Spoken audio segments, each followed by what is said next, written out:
From KVOA, we've got you covered.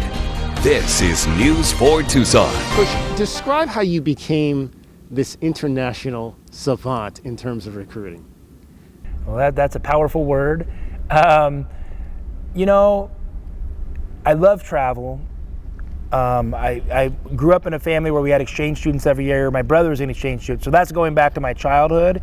So I was exposed to lots of different people, different cultures, and it's really always have had a passion for that.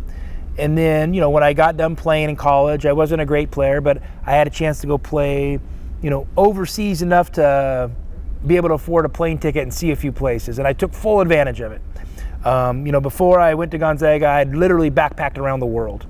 You know, I mean, been all over Africa, Europe, you know, Asia. I mean, and to me, that's a passion. So I think that's where the international thing started.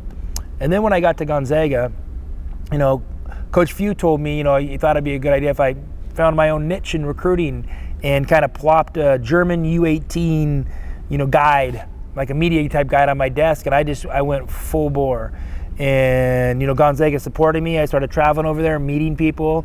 And, you know, at Gonzaga at the time, we weren't able to recruit five-star guys, McDonald's All-Americans. So we had to think different to kind of be different and grow.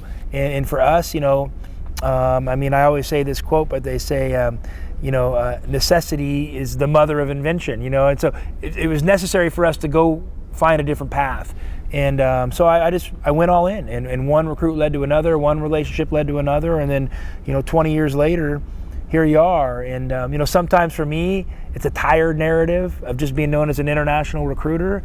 But I know it's part of my identity.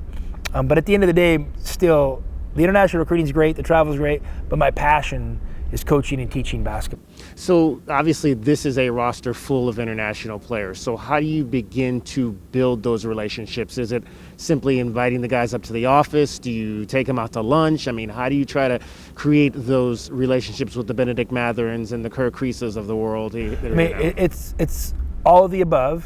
And you start with normal conversations, families, goals, what are you looking for? But we all know of each other. You know what I mean? I obviously knew who they were as players a little bit. They knew who I was as a coach a little bit. So I think we'll be able to kind of hit fast forward on those relationships and really make them strong and hopefully, you know, beneficial for both sides. Is philosophy important when you're talking to the players that are currently on this roster?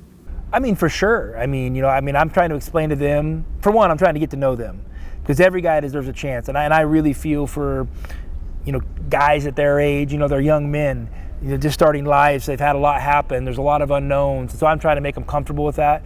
And then I want to help them make the best decisions for themselves going forward, whether that's staying here or going somewhere else. And part of that has to do with style of play and you know, what I'm looking for and what I do well with. And so I'm trying to explain that to those guys so we can all be on the same page. So when we actually do hit the court, you know, that there is some synergy and some trust. I think that's really important. I guess, how would you best describe the style that fans are going to see once this team does hit the floor? Well, listen, I love being innovative. You know, I always try to stay at the cutting edge of what's coming in basketball and thinking different. You know, I mean, everybody says they're going to play fast, but that's all I know is playing fast. But playing fast with fundamentals, you know, and we're not going to play wild. You know, we're going to have a respect for shot selection, but we're going to be very aggressive. I'm not saying you know, my years at Gonzaga, it was never our goal to lead the nation in scoring, but the last 3 years we led the nation in scoring, you know. So hopefully, you know, we're going to have guys that can play fast with great fundamentals, make great decisions, have a good skill level, some decent athleticism, and those things together will lead to us being one of the highest scoring teams in the country. What's the first thing that came into your mind when Jalen Sucks hit that shot against UCLA? Probably can't say it on TV. You know what? He's such an amazing kid and was such a joy to be around. And you know, I get chills thinking about it. I mean, you're talking about a kid that was, you know, destined to probably play in the NBA someday, maybe be a one and done, but it was never about that. It was always about him playing the right way, being a great teammate, wanted to be coached. And when he made that shot, I wasn't surprised. He's one of those kids.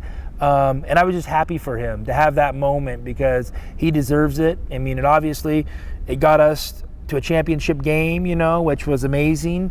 So just super proud of him and glad to have been a small part in his journey. There are folks that believe that this is a job here at Arizona that maybe should have gone to somebody that already is a head coach, that's sat in that seat before.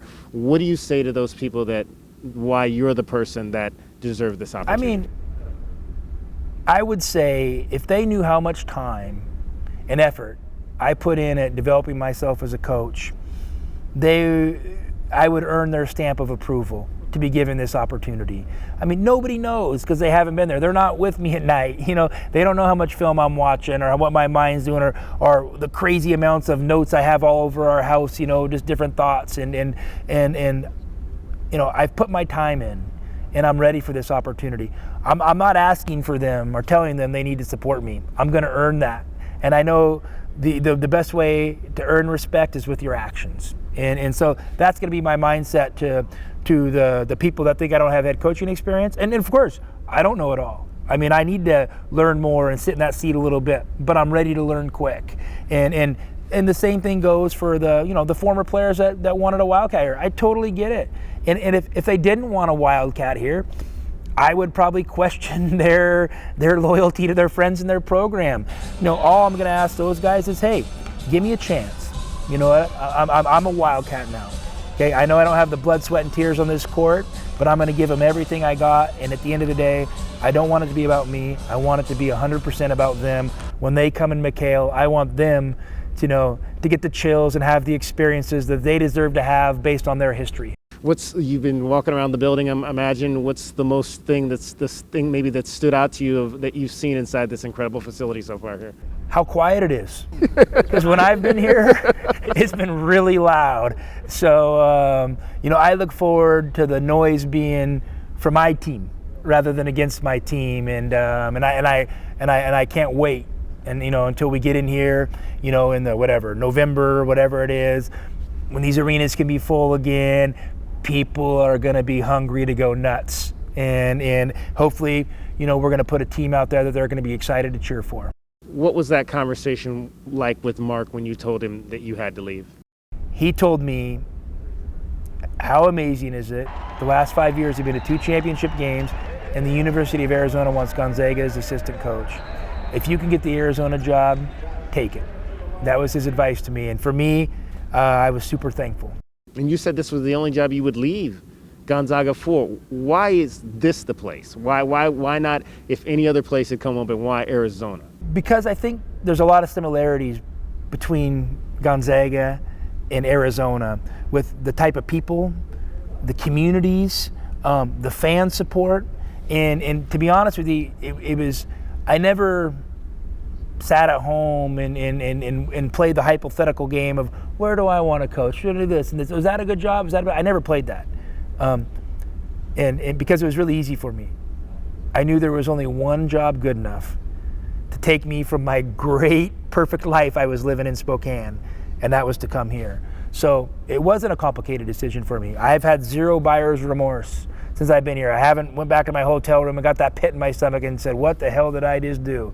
I know I'm in the right place. And anytime I make a decision, I don't worry about if it's a perfect decision. I do everything in my power to make it the right decision. And that's how I'm going to approach this. Welcome to Tucson, Coach. Thank you, guys.